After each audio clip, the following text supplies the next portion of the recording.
ল থৈ দিয়া এজনক দিয়া উলিয়া পইচা টকা উলিয়া এই কামত আহিছো পইচা না ঠিকই আছে পইচাটো আপুনি নপলাব কিন্তু ধৰিবা দেই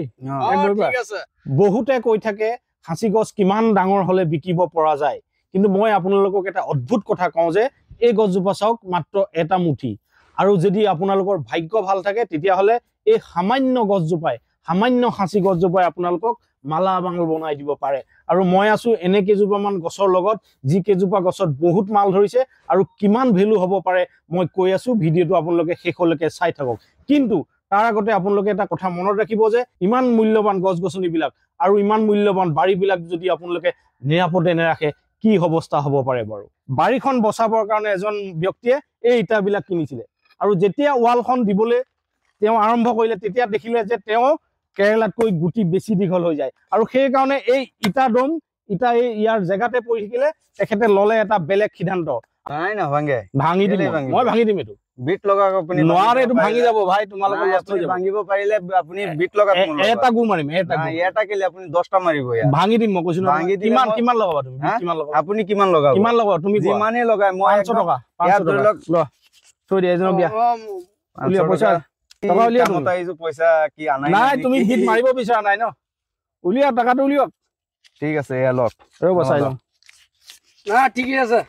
পইচাটো আপুনি নপলাব কিন্তু নাই মই ক'ত পলাম আপুনি এটা কেলে আপুনি 10টা মাৰি দিয়ক 10টা মাৰিম প্ৰথমে 500 টকা বিট লগাই লৈছো ঠিক আছে কিন্তু চাবা তুমি নপলাবা নাই না মই ধৰিবা দেই ঠিক আছে মাৰো ভাঙিছে এনেকে মাৰিলে ৰাইজে ক'ব যে আপুনি লাহেকে মাৰিছে এনেকে মাৰকচোন ভাঙি যায় নেকি 10টা মাৰক আপুনি ইয়াত কি কয় এতিয়া কি 500 টকা দিব লাগিব তোমাক কেলে দিবই লাগিব বাজি লগাইছে তেতিয়া 500 টকা দি দিছো নাই আৰু হেতু লাগিব এই লৈ লোৱা দিয়া খাম কিবা এটা চাহ কিন্তু আসলতে এটো বহুত গদগদিয়া হয় সেই কাৰণে আসলতে ভঙা নাই তুমি বহুত জোৰত মাৰি দিছা কথাকে কেলে না মাৰিম কোনবাই কয় ছাগলীয়ে গৰুৱে খুন্দালে ভাঙি যাব মই কৈছো গাড়ী খুন্দা মাৰিলো না ভাঙে একদম 20 বছৰ 30 বছৰ আমি এগ্ৰিমেন্ট কৰিলম কোৰ্ট এগ্ৰিমেন্ট কৰিলম এয়া ভীম মাৰি দুনিয়াকে কৰি দিছো আপুনি যদি কয় যে মোৰ সন্দেহ আছে এটো অলপ আপুনি 1 বছৰ কেলে আপুনি 20 বছৰৰ আমাৰ লগত একদম কোৰ্ট এগ্ৰিমেন্ট কৰি লব হয় নেকি যদি 20 বছৰৰ আগত যদি আমাৰ তোমালোকে গ্যাৰান্টি দিবা গ্যাৰান্টি একদম ফুললি গ্যাৰান্টি আচ্ছা ইয়াত কিমান কে ফুট বনাই আছে তোমালোকে ইয়াত আমাৰ ধৰিলক 300 ফুট মান হ'ব 300 ফুট টকাটো কিবা এটা দিবা দিমি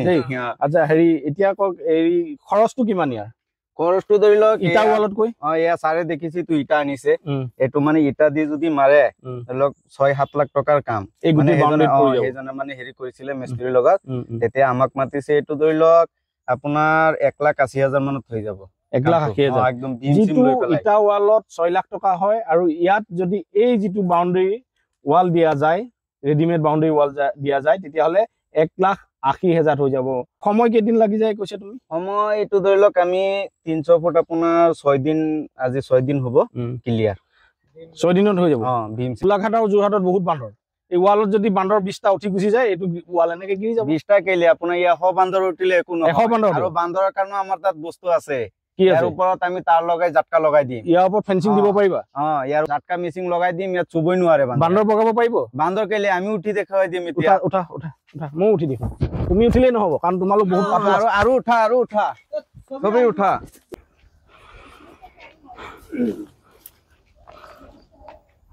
পৰিলে কিন্তু হাড় মোৰ ভাগিব দেই ভাল নে ভাগিব তোমাৰ ভালকে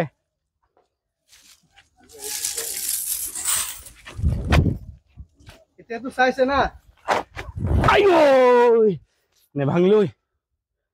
নেভাঙিলে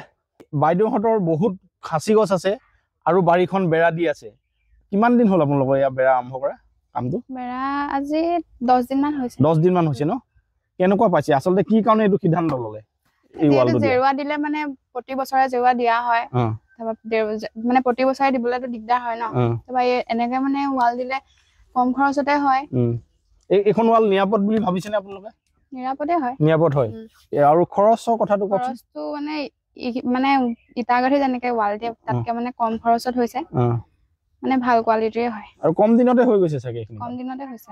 চাওক সেই কাৰণে মই বাৰম্বাৰ কৈ আছো যে খুব কম সময়ৰ ভিতৰত কম খৰচত আপোনালোকৰ বাৰীখন যদি শক্তিশালীভাৱে বেৰা দিব লাগে তেতিয়াহলে নিশ্চিতভাৱে এই ওয়ালখন আটাইতকৈ উৎকৃষ্ট বুলি বৰ্তমান সময়ত বিবেচনা কৰা হৈছে তোমালোকে অসমৰ সকলো ঠাইতে দিব পাৰা নে? যিকোনো ঠাইৰ পৰা আমি একদম অৰুণাচললৈকে গৈ আছো। অৰুণাচললৈকে গৈ আছা? আচ্ছা, এইটো কিমান ডাঠ হয়? এইটো 3 ইঞ্চি আছে ওপৰটো। আৰু মাজত কিবা ৰড চড থাকে? মাজত ৰড আছে, ৰড থাকে, ৰড থাকে। এইবিলাক মাৰিবানে? তেনেকে মাৰি দিম, প্লাষ্টাৰ মাৰি দিম। এইবিলাক প্লাষ্টাৰ মাৰি আছে ন?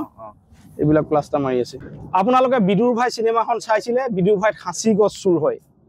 আৰু এই যিজন আমাৰ ইয়াতে মালিক, তেখেতে এই গছসমূহ আৰু বাৰীখন নিৰাপত্তা দিবৰ কাৰণে অৱশেষত এই ৰেডিমেড বাউণ্ডেৰী ৱাল দিলে। আৰু মই ভাবোঁ যে আমাৰ বাৰীবিলাক এনেই পেলাই থ'ব নালাগে, তাত সাঁচি গছ ৰুব লাগে, ইয়াত তামোল পুলি ৰুব লাগে, মেহগনি ৰুব লাগে, চন্দন গছ ৰুব লাগে, আৰু বাৰীখন নিৰাপদে ৰাখিবৰ কাৰণে খুব কম সময়ত কম টকাত এই সম্পত্তি বচাবৰ কাৰণে ৰেডিমেড ৱাল মই ভাবোঁ এই সময়ত আটাইতকৈ উৎকৃষ্ট মাধ্যম। ভিডিঅ'টোৰ পৰা বিদায় ল'লোঁ। মই ফোন নাম্বাৰ দিছোঁ। আপোনালোকে যদি এনেদৰে বাৰী ক'ৰবাত পেলাই থৈছে নিৰাপত্তা নিদিয়াকৈ, তেতিয়াহ'লে ৰেডিমেড বাউণ্ডেৰী ৱাল দি লওক আৰু মূল্যৱান গছ গছনি ৰুবলৈ আৰম্ভ কৰক। আৰু মূল্যৱান এই গছ গছনিবিলাকে, এতিয়া মই কৈছিলোঁ এই গছজোপাৰ ভেলু হ'ব পাৰে এতিয়া 1 লাখ টকা, কাৰণ ইয়াত বহুত বেছিকৈ মাল আহিছে। গতিকে এই মূল্যৱান সম্পদ আমি নিৰাপত্তা দিবৰ কাৰণে আমি নিশ্চিতভাৱে এনেধৰণৰ ৱাল দি ৰাখিব লাগিব। ধন্যবাদ।